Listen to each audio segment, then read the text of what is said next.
Welcome to the Windows Computer and Technology channel. And yesterday we had the market share for Windows and especially the stat counter, global stats numbers, which gives now 70% to Windows 10 rising.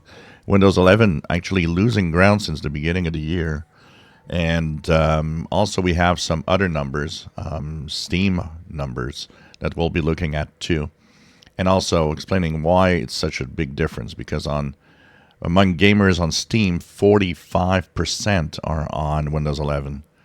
So what makes this so different that 51% on Steam is Windows 10, 45% on Windows 11, yet on the global stat counter, 70% on Windows 10 and 25.6% on Windows 11.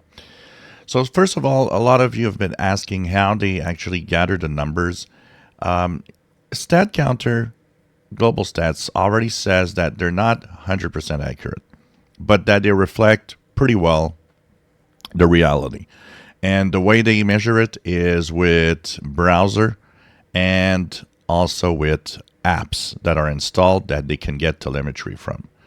So that means that it's actual usage and real world usage, and it should not be much more than maybe 1 or 2% difference on each version of numbers of the operating systems.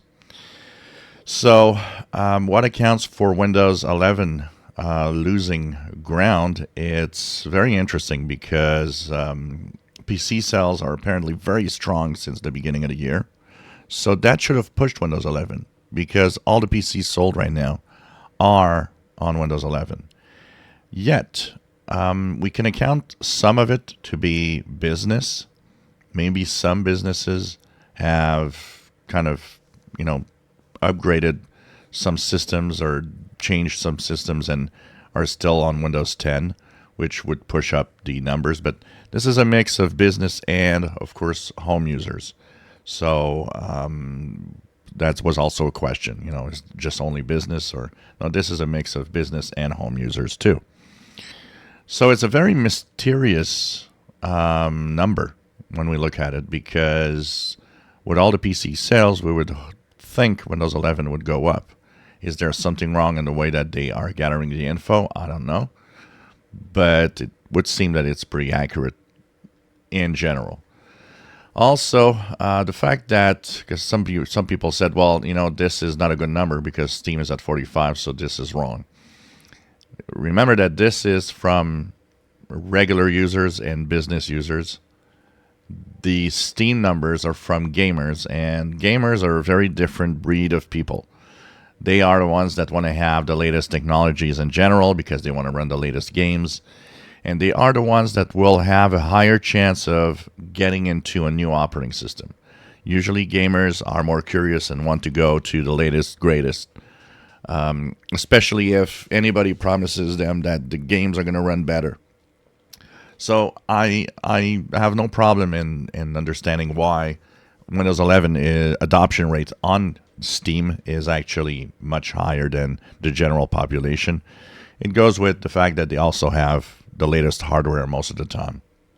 So that is why there's such a difference. It's not the same audience. It's not the same people. And like I said, gamers intend to adopt new technologies before most people. So it's interesting to see. Definitely is a little mind-boggling when we think about it, especially the drop of, it's almost as if a lot of people might be purchasing Windows 11 machines, but reverting back to Windows 10, yet Windows 10 keys are kind of getting a little harder to come by. So I don't know. It's a very unique and very weird situation that's happening, and it never happened in the past, really. Usually when we're getting towards the end of an operating system, like Windows 10, a year and a half, we are really going down fast. And this is not the case. As for everybody that says, well, Microsoft has no choice to give the extensions free, they totally have the choice, and they will not give it free, I'm pretty sure. They're going to have you pay for extensions if you want to continue using Windows 10 Why? For the simple reason there's Windows 11 and they want you to go there. If you enjoy my videos, please subscribe, give us thumbs up. Thank you for watching.